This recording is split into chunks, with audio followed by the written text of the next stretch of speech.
signed an executive order imposing an additional 25% tariff on Indian goods, pushing the total tariff wall to a staggering 50%. We'll be discussing this on the show today. Also on World DNA, a soldier opens fire at a US military base in the state of Georgia, wounding 5 fellow troops before he was tackled and apprehended. We'll bring you the details on that front as well. This and a lot more lined up for you. Let's start with the headlines. This is World DNA. There's a very good chance that we could be ending the end of that road. That road was long and continues to be long, but there's a good chance that there will be a meeting very soon. Donald Trump says he could meet with Vladimir Putin very soon, following what the US described as a highly productive conversation in Moscow between a special envoy and Russian leader.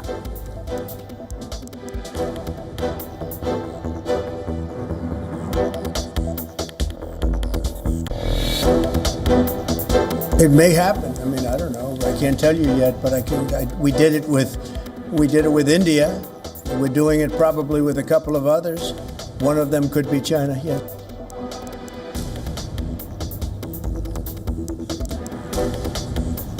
Trump says he could announce further tariffs on China similar to the duties announced on India over its purchases of Russian oil, depending on what happens.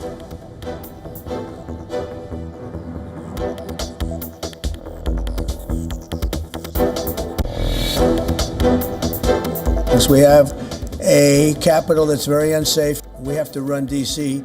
This has to be the best run place in the country.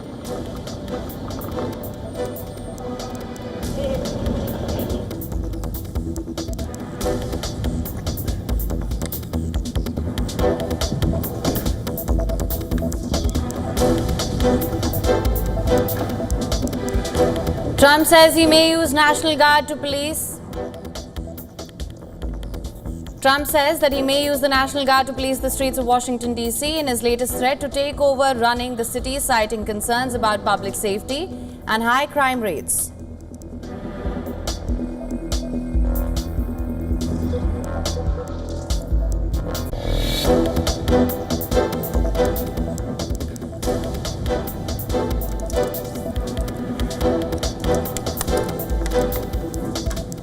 A soldier opens fire at a US military base in the state of Georgia, wounding 5 fellow troops before he was tackled and apprehended. Trump terms the shooting an atrocity.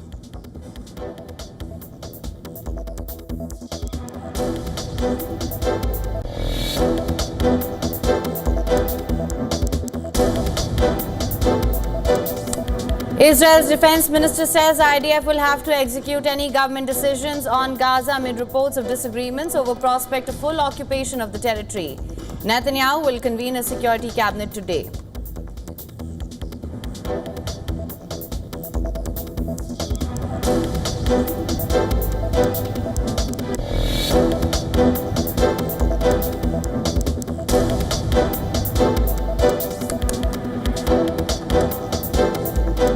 Militant group Hezbollah says it would treat a Lebanese government decision to disarm it as if it did not exist, accusing the cabinet of committing a grave sin. Iran says it supports its ally in its decisions.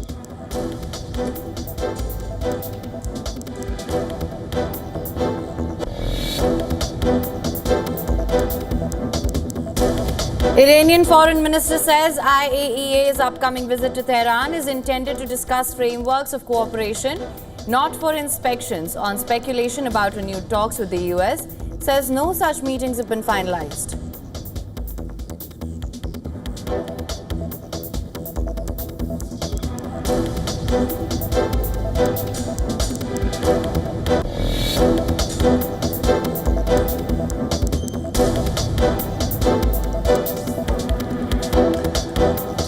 Military helicopter crash in Ghana kills all 8 people aboard, including the West African country's defense and environment ministers and other top officials. Investigation begins to know the cause of the crash.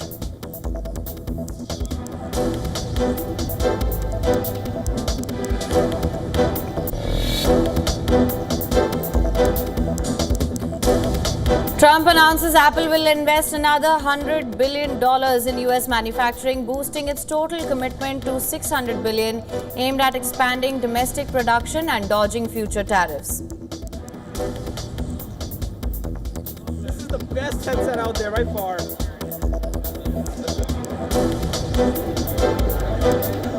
Yeah, I love it.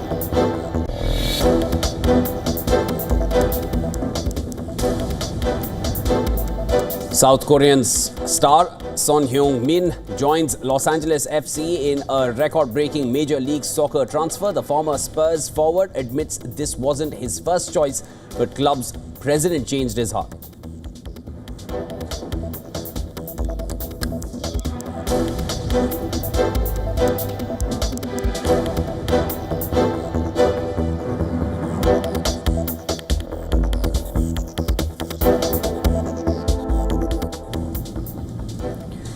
Now, US President Donald Trump has ramped up his tariff war against India. He signed an executive order imposing an additional 25% tariff on Indian goods, and this pushes the total tariff wall on India to a staggering 50%. This executive order will be implemented 21 days after signing, which means it is effective from the 27th of August. Now, India has sent a stern message on Trump's additional tariff announcement. In a statement, India's Ministry of External Affairs said that these actions are unfair, unjustified and unreasonable, adding that India will take all actions necessary to protect its national interests. And this major escalation comes just hours after Trump warned of a very substantial hike within 24 hours. India has already faced stiff 25% duties, and this latest action is seen as a direct blow to bilateral trade ties between India and the US. And this is after calling India a friend just last week. Trump struck a completely different tone on Monday. Now, he accused New Delhi of helping fund Russia's war in Ukraine by continuing to buy Russian oil, saying India does not care how many people are dying in Ukraine. This happened, and this hardened rhetoric marks a serious shift in the US-India relations that have been growing from strength to strength so far. India has remained firm on its Russian oil import regardless of the tariffs being imposed, and Prime Minister Modi has consistently said that this is not an era of war. India's foreign ministry, while defending New Delhi's oil purchases as a matter of national interest, and Indian officials have called out the West's hypocrisy, pointing out to Europe's own massive imports from Russia, especially in energy. President Trump has had little to say, and when he was asked about the reports of the US itself being a big importer of Russian uranium, fertilizers, palladium and chemicals. India says that the US imports Russian uranium, chemicals, fertilizers, while criticizing their energy imports. Your response to that, sir? I don't know anything about it. I'd have to check, but we'll get back to you on that. India, now the world's fourth largest economy and third largest oil consumer, has said the tariffs are unjustified and unfair. New Delhi made it clear that it will take all necessary steps to protect its economy and its security. Even within the US, there is discomfort. Republican leader Nikki Haley warned, don't give China a pass and burn a relationship with a strong ally like India. Criticism has also come from across the political aisle, questioning Trump's strategy of alienating a key democratic partner in Asia. India also politely but firmly rejected Trump's repeated claims that he brokered a ceasefire in last year's India-Pakistan standoff, reminding Washington of its sovereign foreign policy.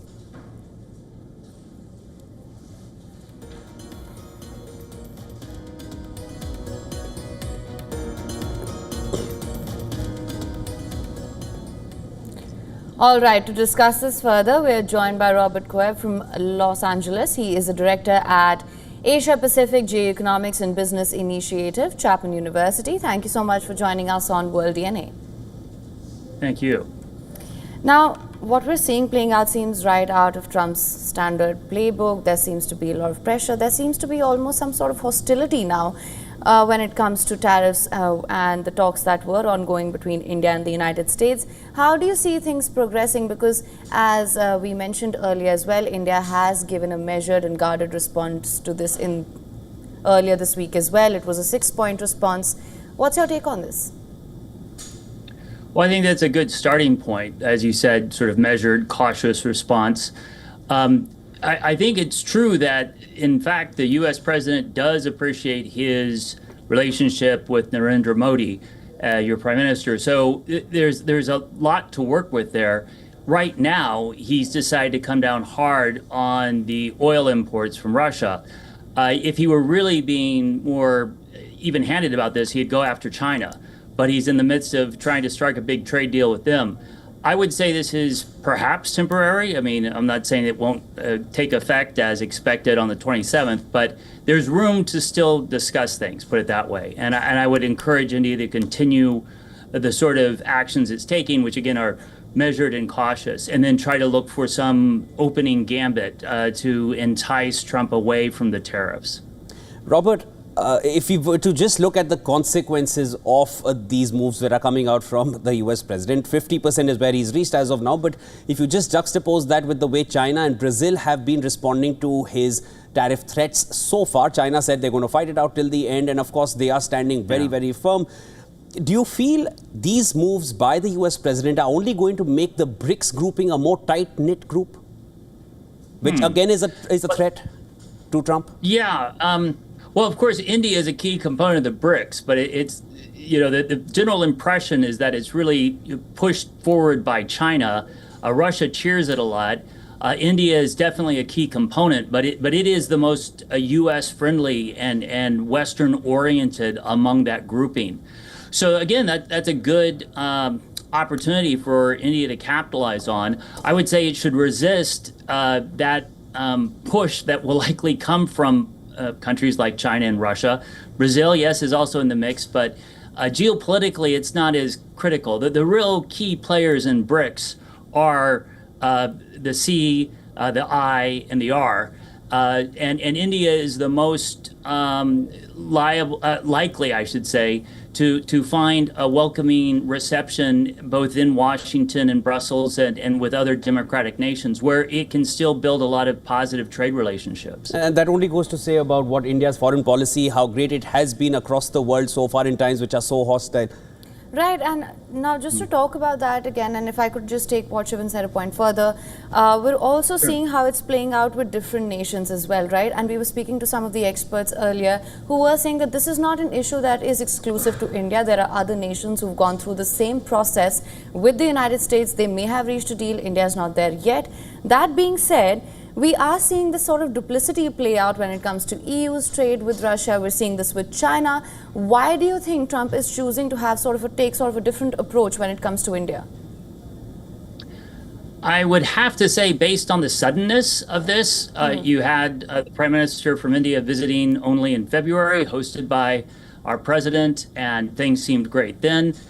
It's only been recently that this has become an issue. So I have a feeling that it's coming down to he really wants to see a peace deal for Ukraine, which I think everyone should support.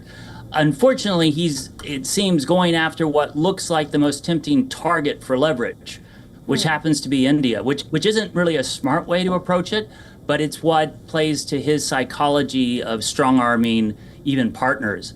But along those lines, because he does still see, I believe, India as a partner, and indeed the two countries, regardless of who's running the show in Washington, there's so much positive interactions, and they are you've got the world's largest democracy in terms of GDP, the United States, and the world's largest democracy in terms of population and rising GDP, already a top 5 GDP player, India. There's just a lot of synergy there. And that's where the two sides should focus on and still try to repair the damage that's been done, which I don't think is too significant because right now it is more in the space of rhetoric.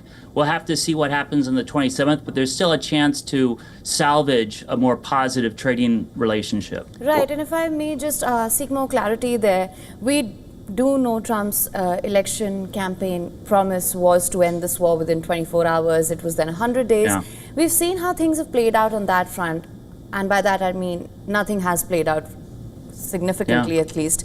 That being said, do you perhaps feel that at this point, Trump may be looking for a win?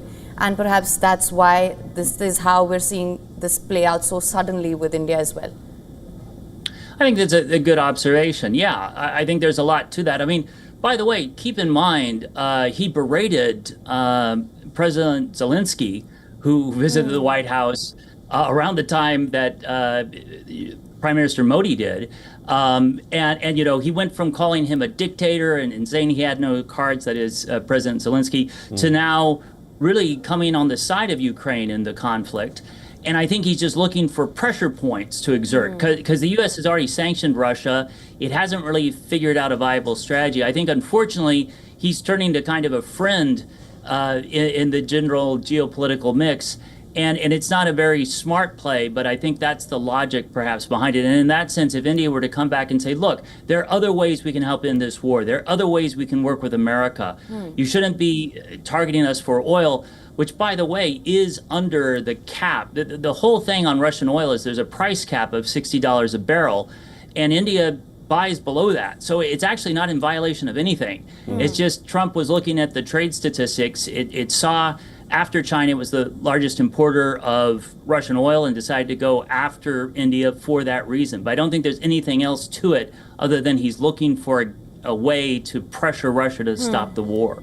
And Robert, of course, when Trump was questioned about U.S. imports from Russia, there was no response which came. He said he'll need to check on that, and that was the end of that. So I'll leave it at what you said. I don't think he knows. That's the whole thing. I think that was a very intelligent question asked to a man who doesn't pay attention to those details. No, and it did highlight a lot for the entire world to see. But thanks so much for joining us on World DNA, and I'll leave it at what you said, that let talks continue. 27th August, which is just 4 days before Modi makes his way to China after 6 years. So it's interesting times. While our NSA is in Moscow, and so is Steve Witkoff. So a lot of developments. We'd love to have you on the show again. A lot to follow. I hope to be available and would love to join. Thanks, Robert. That was Robert Koepp joining us from Los Angeles. All right, let's stick on with what's happening in the US at this point. 5 soldiers were seriously injured after a US Army sergeant opened fire on them before being subdued. The incident took place at Fort Stewart Hunter Army Airfield in Georgia, one of America's largest army bases. US President Donald Trump condemned the shooting, calling the suspect horrible. He said that the nation won't forget what happened and vowed to bring justice. Now, the suspect behind the shooting has been identified as Cornelius Radford, an active duty sergeant specializing in automated logistics and assigned to a supply unit of the 2nd Armored Brigade Combat Team at Fort Stewart. He was enlisted in 2018 and has not been deployed. Officials claim the shooter used a personal handgun and not a military firearm to carry out this shooting. The sergeant was immediately tackled by Fort Stewart troops after the incident and was subsequently arrested. Now, the 5 wounded soldiers from Fort Stewart shooting incident were initially taken to WION Army Community Hospital here. 3 of the soldiers required surgical intervention. 2 were later transported to Memorial Hospital in Savannah, Georgia for further care. We have identified the alleged shooter as Sergeant Cornelius Radford, an automated logistics sergeant assigned to 2nd Brigade Combat Team. Sergeant Radford has not previously deployed to combat. Sergeant Radford has been interviewed by the Army Criminal Investigation Division and is currently in pretrial confinement, awaiting a charging decision by the Office of the Special Trial Counsel. Located about 64 kilometers southwest of Savannah, Fort Stewart is the largest army post east of the Mississippi River. It's home to thousands of soldiers assigned to the Army's 3rd Infantry Division and family members. And the shooting incident prompted a brief lockdown, which was later lifted. Now, a composite series of satellite images show the 2nd Armored Brigade Combat Team area at Fort Stewart. The shooter is now in custody, and the Army Criminal Investigation Division is on site to ensure that the perpetrator of this atrocity, which is exactly what it is, will be prosecuted to the fullest extent of the law. The entire nation is praying for the victims and their families, and hopefully they'll fully recover, and we can put this chapter behind, but we're not going to forget what happened. We're going to take very good care of this person that did this horrible person. Now, for more on this, our correspondent Susan Tehrani has sent us this report from New York. Listen to this. An Army sergeant opened fire on fellow soldiers at Fort Stewart in Georgia on Wednesday morning, injuring 5. The shooter, identified as 28-year-old Sergeant Cornelius Redford, used a personal handgun during the attack inside the 2nd Armored Brigade combat team area. Fellow soldiers quickly intervened, tackling and detaining Redford before military police took him into custody. 3 of the 5 wounded soldiers require surgery but are all in stable condition. The base was temporarily locked down as authorities, including the FBI, launched an investigation. Officials later revealed Redford had a prior DUI arrest that his command was unaware of. Next, the Army is reviewing base security protocols, while Redford is expected to face military charges. A full internal inquiry is also underway. Susan Tahwani reporting from New York for WION World is One. And the US president has said that there is a high possibility of a summit with his Russian counterpart Vladimir Putin, and that may just happen in the near future. Right. He gave no indication where the meeting might take place. It would be the first US-Russia leadership summit since former President Joe Biden met with his counterpart in Geneva in June 2021. Well, there's a very good prospect that they will. And we haven't determined where, but we had some very good talks with President Putin today. And there's a very good chance that we could be ending the end of that road. That road was long and continues to be long, but there's a good chance that there will be a meeting very soon. This after the White House confirmed that Trump was open to a meeting with Putin to discuss Moscow's invasion of Ukraine. The New York Times reported that Trump intended to meet first with Putin and then to follow that up with a 3-way meeting involving the Russian and Ukrainian leadership. Now, it came after Washington's envoy Steve Witkoff visited Moscow for talks with Putin, which the Kremlin described as productive. Trump on his Truth Social network said great progress was made in the talks, adding that he briefed some European allies afterwards. Now, there was a call between Trump and Zelensky that, according to a senior Ukrainian source, also included NATO Secretary General Mark Rutte and the leaders of Britain, Germany and Finland.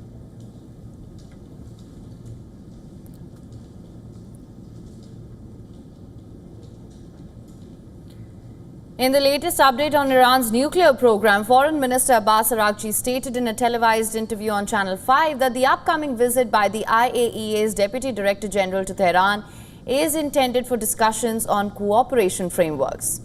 And this is not for inspections. Listen to this. In view of the requests that the IAEA had, we invited the Deputy Director General of the IAEA to come to Tehran in accordance with the law of the Islamic Parliament to discuss these frameworks. He is not coming for inspection, not for review and assessment, and these are not why he is coming at all. We will not give such permission or have not given it, but he is coming to discuss what rules and arrangements will be made for Iran's cooperation with the IAEA regarding Iran's peaceful nuclear program.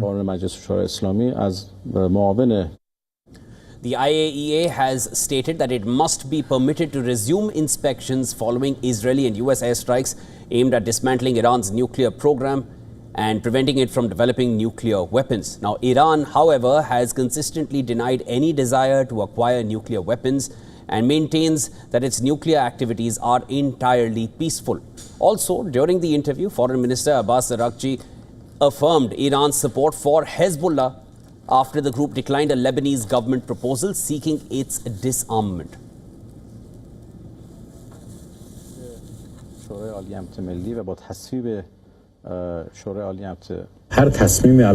Any decision on this matter will ultimately rest with Hezbollah itself. We support it from afar, but we do not intervene in its decisions. Facing increasing pressure from the United States, Lebanon's cabinet has tasked the army with preparing a plan to disarm Hezbollah by the end of this year. This marks the first official move of its kind since Lebanon's armed faction surrendered their weapons decades ago.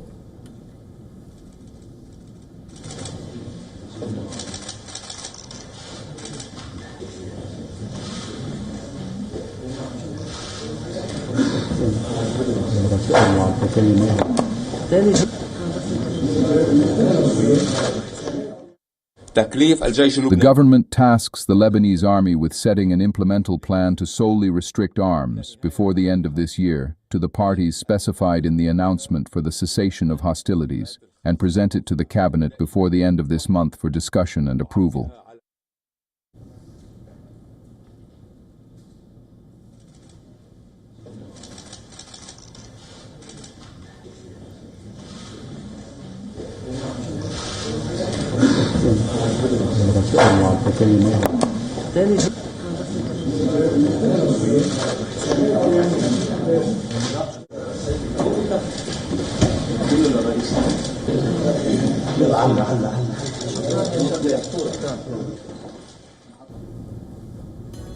And with that, it's time now for a short break. Lots lined up for you on the other side as well, including the Indian Army, which is leading a rescue operation in Dharali village, where flash floods have left 5 dead and dozens missing.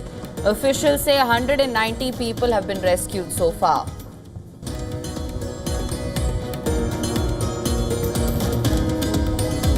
Also on the other side, China has been hit by a major Chikungunya outbreak as more than 7,000 cases of mosquito-borne virus have been reported in China's Guangdong province.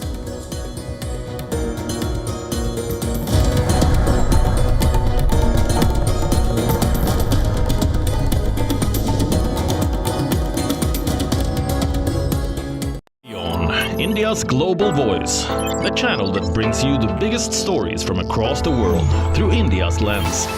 Now available in more than 190 countries worldwide. Because we believe that the world is one.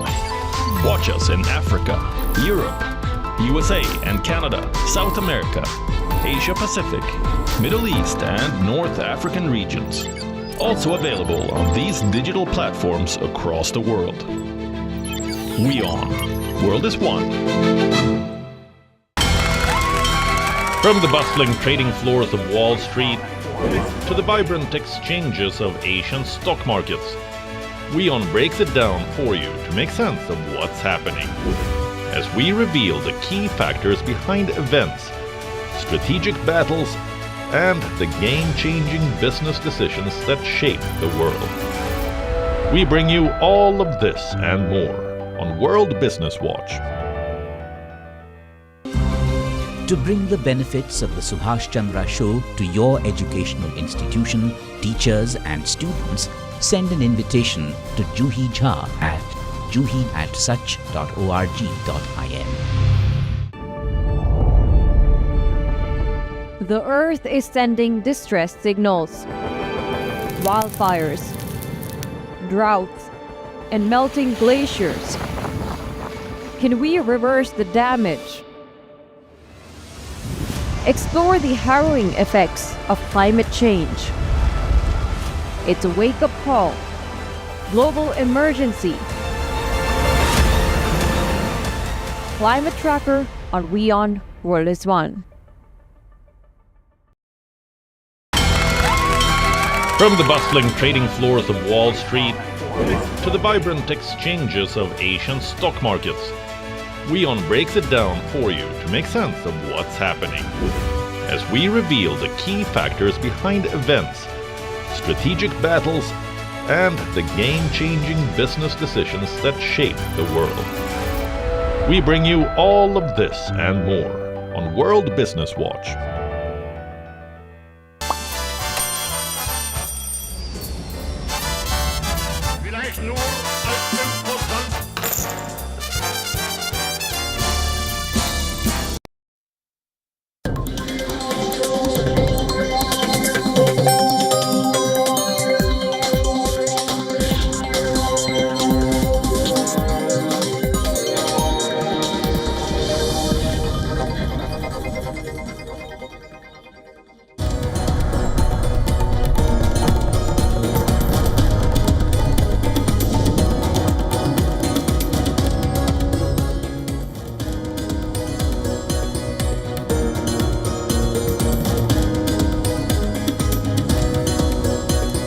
Welcome back to World DNA. Thank you so much for staying with us. Lots lined up for you on this side of the show as well. Let's get started with the headlines first.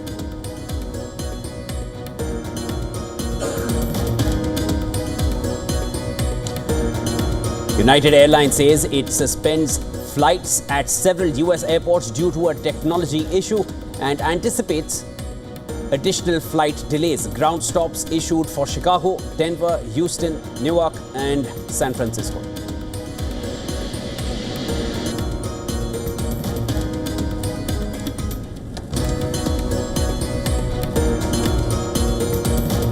Hoax. It's put out by the Democrats because we've had the most successful 6 months in the history of our country, and that's just a way of trying to divert attention to something that's total okay? US Vice President J.D. Vance denies reports that he's holding a meeting with top Trump administration officials to discuss how to better handle the Epstein case. Trump calls it a hoax put out by the Democrats.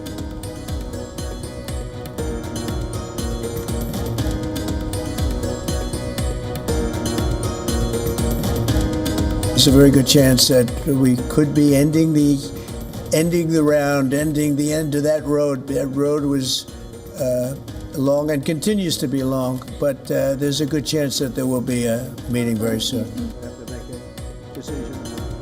Donald Trump says he could meet with Vladimir Putin very soon, following what the US president described as highly productive talks in Moscow between his special envoy Steve Witkoff and the Russian leader.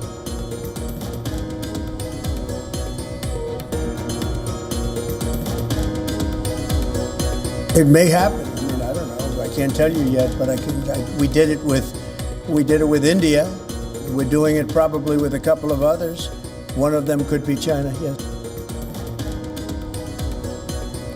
Trump says he could announce further tariffs on China, similar to the duties announced on India over its purchase of Russian oil, depending on what happens.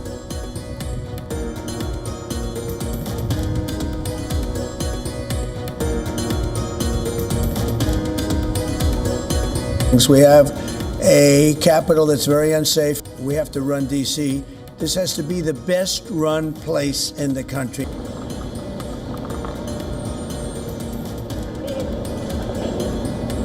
Trump says he may use National Guard to police the streets of Washington, D.C. in his latest threat to take over running the city, citing concerns about public safety and high crime rates. Capital that's very unsafe.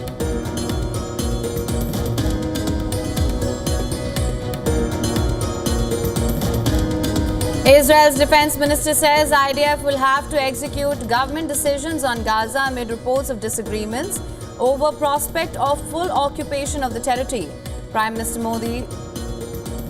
Netanyahu will convene his security cabinet meeting today.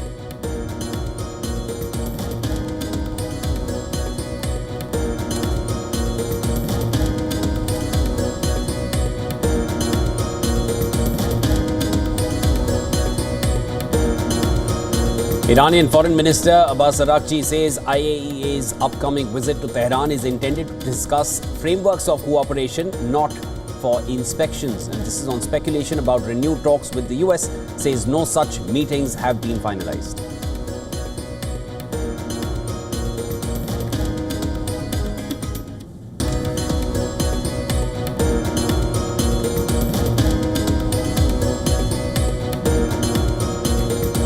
Trump says Apple will invest another $100 billion in US manufacturing, boosting its total commitment to $600 billion aimed at expanding domestic production and dodging future tariffs.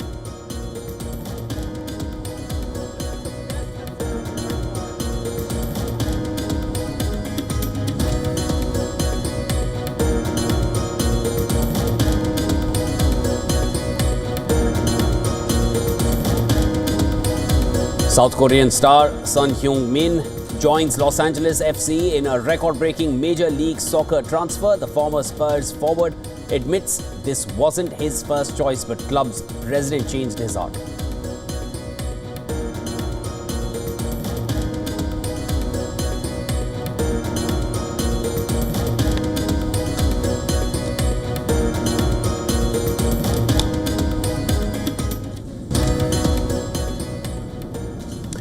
In India's Himalayan state of Uttarakhand, the Indian Army is leading a race against time. Flash floods and landslides have swallowed an entire village, leaving 5 dead and scores missing. State officials say 190 people have been rescued so far.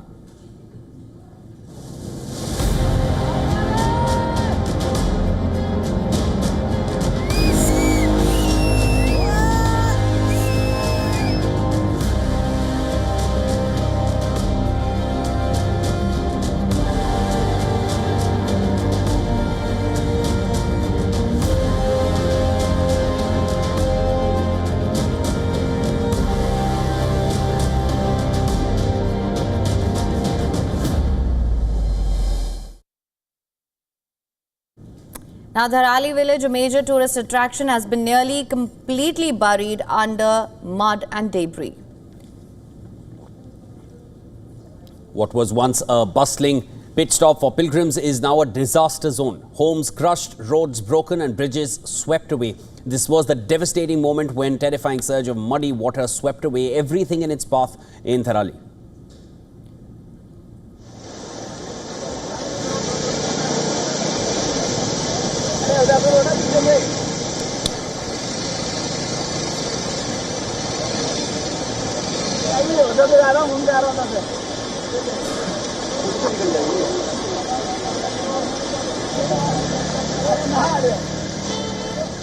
Now, the army camp nearby was also hit and 11 soldiers remain missing. Mobile and electricity towers have been washed away, leaving the region cut off from the outside world.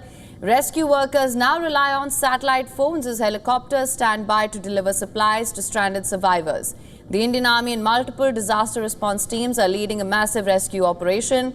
Helicopters hover above the valley while soldiers and rescuers dig through mud with bare hands, searching for the people still trapped.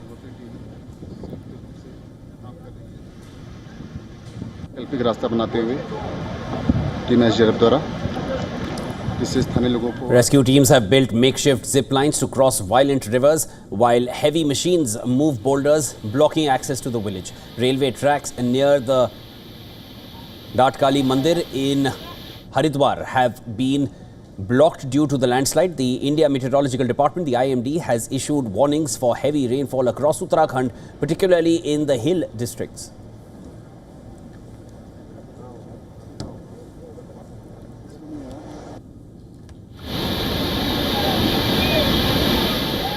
I went there today and met the people, talked to them and took information about the incident. Everything was destroyed by the disaster. Along with this, until evening, the army personnel have rescued about 190 people. They have been taken to safe places.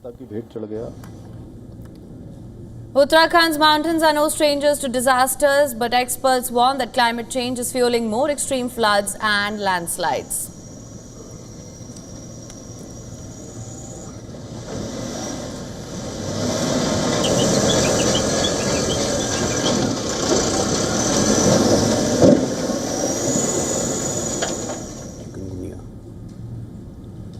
And China is hit by a major Chikungunya outbreak, and this has prompted the Chinese administration to take measures similar to those taken during the pandemic. Now, more than 7,000 cases of a mosquito-borne virus have been reported across China's Guangdong province. This has happened since July. China is taking the strictest measures to curb the outbreak. Now, the Foshan city, which has been hit hardest, Chikungunya patients are instructed to stay in hospitals where the beds will be protected with mosquito nets. They will also be allowed to be discharged only after they test negative or at the end of a week-long stay. Authorities across Guangdong province have vowed to take decisive and forceful measures to stop the spread of the disease. Residents have been instructed to remove stagnant water in their homes, such as in flower pots, coffee machines or spare bottles, and warned of fines up to $1,400 for those who violate the orders. Now, they are also releasing giant elephant mosquitoes that can devour smaller chikungunya spreading bugs. Along with that, drones are also being used to detect sources of stagnant water. And in addition to all of this, some neighboring cities have ordered travelers from Foshan to undergo a 14-day home quarantine as well. In view of the outbreak, U.S. Centers for Disease Control and Prevention has issued a Level 2 travel advisory for Guangdong, urging travelers to avoid mosquito bites and to get vaccinated before arrival. Though the virus is not contagious, rapid rise in the number of cases has caused panic. Since the beginning of 2025 and as of July, approximately 240,000 Chikungunya cases and 90 deaths have been reported in 16 countries. Meanwhile, in India, 1,741 cases have been reported this year so far.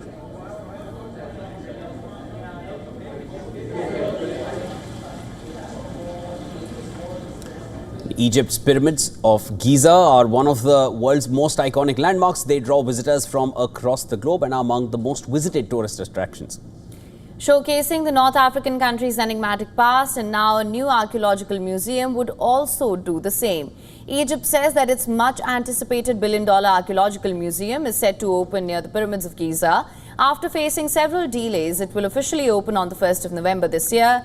Officials say that spread across 124 acres, the museum will be the largest in the world, dedicated to a single civilization. The opening of the museum was earlier set for 3rd of July but was postponed when Israel attacked Iran's nuclear facilities in June, sparking a 12-day war that closed airspace across much of the West Asian region. Now, authorities say the Grand Egyptian Museum, which boasts the treasures of Tutankhamun among its collection of more than 100,000 ancient Egyptian artifacts, will attract visitors from around the world. Some 2.5 million people visit the pyramids of Giza each year with hopes of an epic experience befitting one of the 7 wonders of the world. According to a statement issued by the Egyptian cabinet, 15.7 million tourists were recorded in 2024 alone.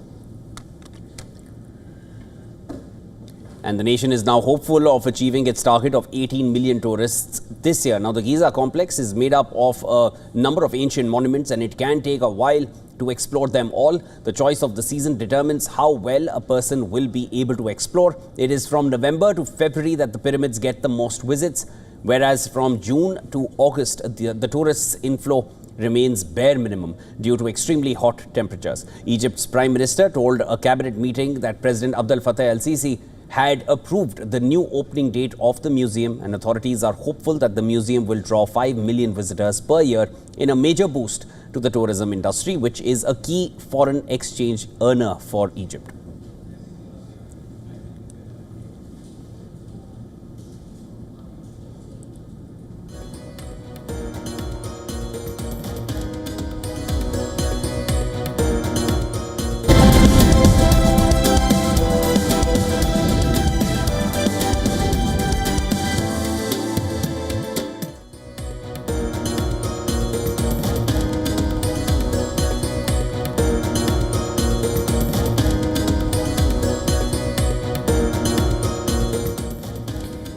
Now, the United States has imposed a fresh 25% tariff on Indian goods effective 21 days after the 7th of August. Well, this move comes after 5 rounds of failed trade talks and cites India's continued imports of Russian oil as the trigger. Now, some Indian products will now face a total duty of as high as 50%, among the highest so far on any US trading partner. India's foreign ministry called the move extremely unfortunate and reaffirmed its right to safeguard national interests, and that India is not violating any rules by importing from Russia. Officials said that India was blindsided by the timing and the scale of the tariff hike, but noted the 21-day window offers scope for renewed talks. Bilateral goods and services trade between the US and India is valued at over $212 billion.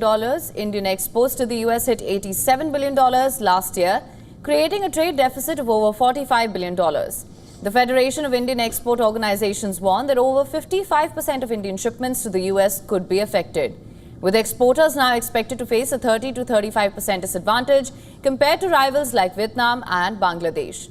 Economists estimate that India's GDP could take a 20 basis point hit, while export volumes may drop by up to 60 basis points.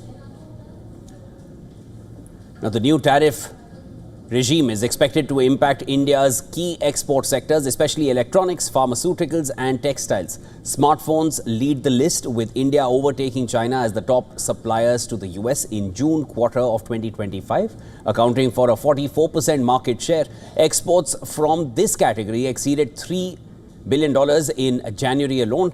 Pharmaceuticals, another critical sector, contributed over $7.5 billion in exports, largely driven by generic drugs and active pharma ingredients. Meanwhile, textile and apparel exports crossed $2.5 billion, and gems and jewelry shipments, particularly diamonds and gold, were worth $8.5 billion.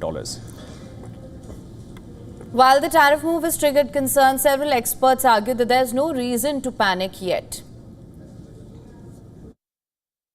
This will hit several export-oriented sectors of India, such as drugs and pharmaceuticals, electricals and electronics, gems and jewelry.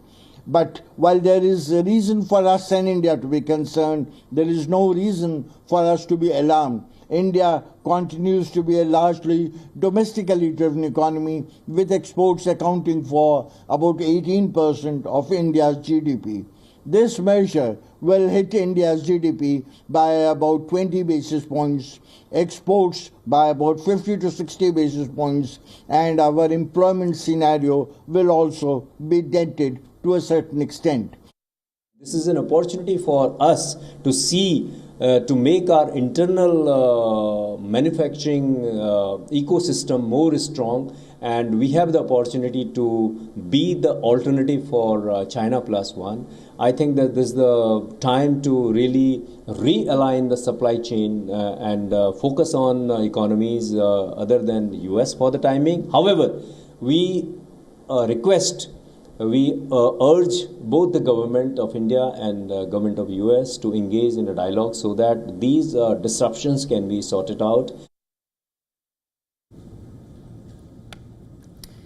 Now, some trade analysts also interpret the 21-day delay in implementation as a diplomatic opening, indicating that the White House may still be willing to engage. With no immediate retaliatory measures announced and the government exploring support measures for exporters, the broader view among experts is one of cautious monitoring, not alarm. Analysts and officials warn that President Trump's tariff hike and criticism over Russian oil imports risks undoing 2 decades of hard-earned diplomatic gains. The additional 25% duty, combined with inflammatory remarks about India's energy ties, has been met with strong resistance from New Delhi. India's opposition parties are now demanding a tougher stance, urging Prime Minister Modi to push back against what they describe as bullying by the US president. Experts say India lacks the kind of leverage that China has, such as rare earth exports, to force favorable trade terms. Now, this fallout risks spilling over into long-standing strategic cooperation. Since 2008, the US and India have built closer defense, nuclear and intelligence ties. Trump was very confident of striking a trade deal back when Modi visited the White House in February earlier this year. And we're going to talk about trade. We're going to talk about many things, but it's really an honor to see you. And you have been my friend for a long time, and congratulations on having done a great job. Thank you. Amid growing strain, India is rebalancing while National Security Advisor Ajit Doval is currently in Moscow. Prime Minister Modi is also preparing for his first trip to China since 2018, and this could lead to a possible recalibration of regional diplomacy. Analysts say Moscow and Beijing may seize this moment to revive trilateral formats like the Russia-India-China alliance. Experts warn that without careful navigation, the trade rift with Washington could open the door to a wider strategic drift, shifting India closer to traditional rivals. And this could weaken a key pillar in US efforts to counter China in the Indo-Pacific.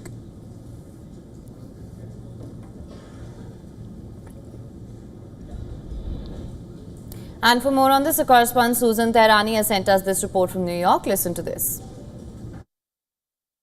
President Trump has signed an executive order imposing an additional 25% tariff on Indian imports, bringing the total tariff rate to 50%, one of the highest the U.S. has ever placed on a trading partner.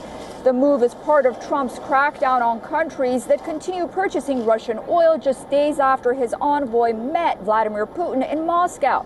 The tariffs will roll out in phases, with the first wave taking effect on Thursday and more to follow within 21 days. India has strongly pushed back, calling the tariffs unfair, unjustified and unreasonable. New Delhi emphasized that its energy imports are based on market dynamics and are vital to securing fuel access for 1.4 billion citizens. India warned that it's acting in its national interest, just as many other countries are.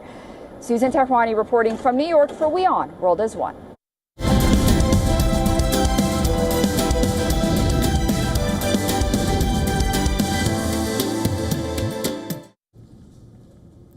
Now, it seems like the Indian Cricket Board will be exempt from the RTI provision of the National Sports Governance Bill. Only those bodies that rely on government grants will be under its ambit. This bill was tabled in the Parliament in July after years of deliberation.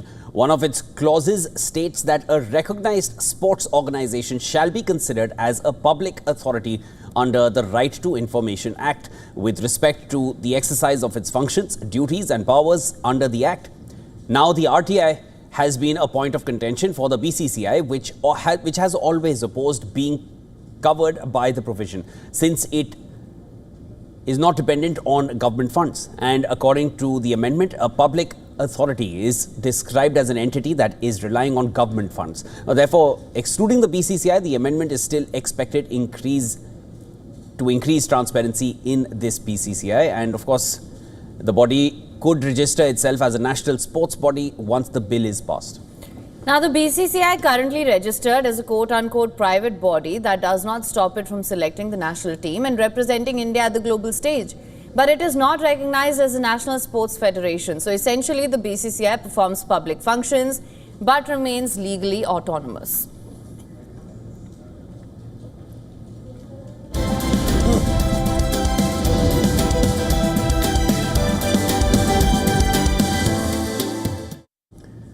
All right, in entertainment, Kristen Scott Thomas attended a special screening of the new drama My Mother's Wedding in New York. Thomas, who stars in the film, is also making her directorial debut with the film. More about it in this next report. Take a look.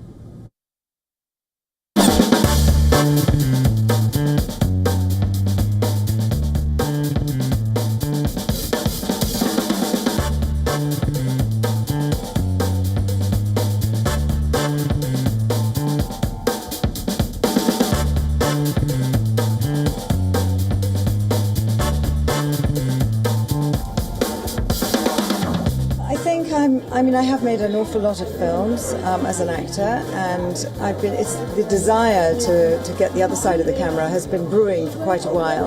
I've had a few projects that sadly didn't come to fruition, and then I decided that I wanted to tell this particular part of my story under my own terms, and so it kind of grew from there.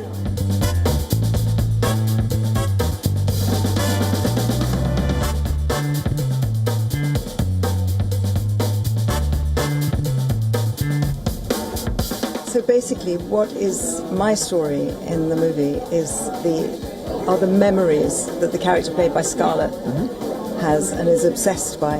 And from then on, it's fiction. So it was really good fun being able to create a kind of invented family from my own memories.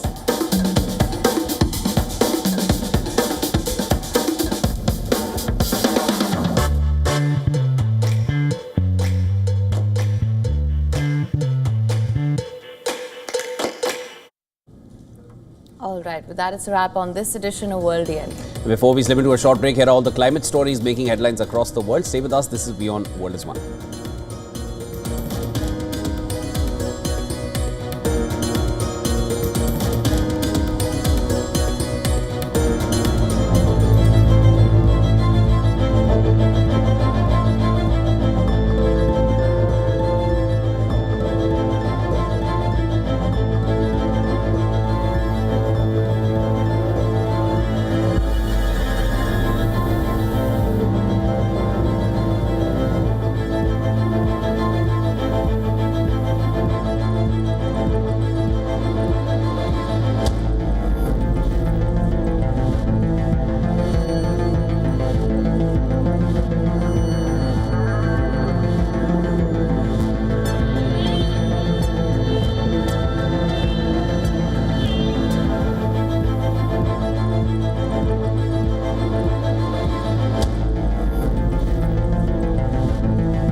To bring the benefits of the Subhash Chandra Show to your educational institution, teachers and students, send an invitation to Juhi Jha at juhi@such.org.in.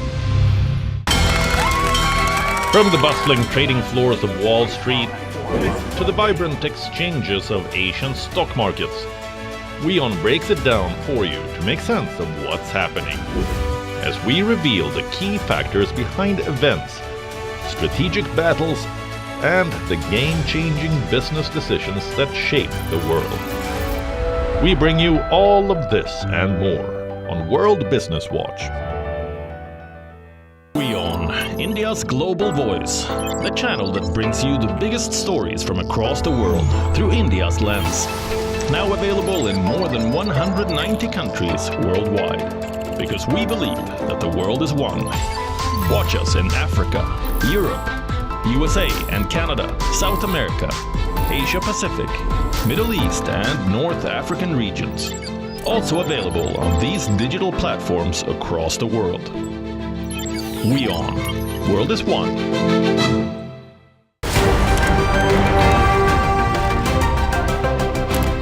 Ready to dive into your daily dose of news? Bringing you what's trending in the West and all that's setting trends in the East. And all of this served up with a side of insightful banter. We don't just bring you the latest stories. We bring you your talking points for the day. And while you do that, from the busy streets of New York, I will provide you with deeper insights on the developments through the course of the day in the U.S. The show that keeps you ahead of the global curve. A conversation you'd want to be a part of. A place where news becomes an engaging exchange. We bring you stories that impact your present. This is World DNA. Join the conversation.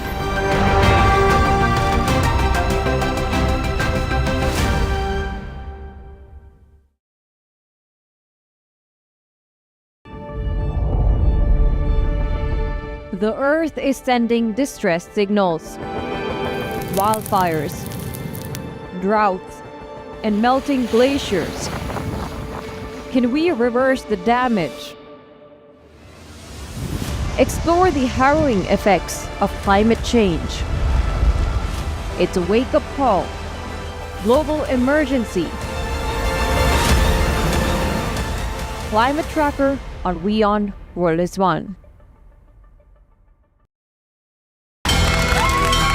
From the bustling trading floors of Wall Street to the vibrant exchanges of Asian stock markets, WION breaks it down for you to make sense of what's happening. As we reveal the key factors behind events, strategic battles, and the game-changing business decisions that shape the world. We bring you all of this and more on World Business Watch. To bring the benefits of the Subhash Chandra Show to your educational institution, teachers and students, send an invitation to Juhi Jha at juhi@such.org.in.